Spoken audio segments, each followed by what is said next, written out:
Hello বন্ধুরা, চলে এসেছি আজকে পাখিস কিচেন ব্লগে বৃষ্টির দুপুরের থালি নিয়ে। আজকে কাল থেকে আমাদের এখানে বৃষ্টি হচ্ছে, সবার ওদিকেই হয়তো হচ্ছে, আমাদের দিকে খুবই হচ্ছে। তো হচ্ছে খিচুড়ি গরম গরম, সাথে রয়েছে দেখো পটল ভাজা, ইলিশ মাছ ভাজা, ইলিশ মাছের ডিম ভাজা। এটা হলো খিচুড়ির সাথে, আর খাবো পাঁপড়। এই যে প্যাকেটে ভরে রেখেছি, কারণ যদি বেঁচে যাবে না তো। আর করেছি ভাত, ভাতের সাথে খাবো দেখো ইলিশ মাছ ভাজা তো রয়েছে, আর রয়েছে মাছের তেল, ইলিশ মাছের তেল, আর এই ইলিশ মাছ ভাজা ডিম। আর রয়েছে এখানে এই দেখো আর মাছের কালিয়া, দারুণ হয়েছে দেখতে, খেয়ে দেখা হয়নি কেমন হয়েছে। আর এই যে ধোয়া ওটা গরম গরম ভাত, এই বড় আছে। হ্যাঁ, আমার পাত্তা খিচুড়ি নাই খায়গা। ও আর শেষ পথে খাবো দু রকমের মিষ্টি।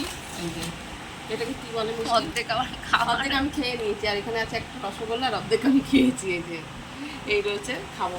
আর সন্দেশ রয়েছে, বার করা হয়নি আর ফ্রিজ থেকে। এই হলো আজকের আমাদের রেসিপি। বর্ষার রেসিপি। টাটা।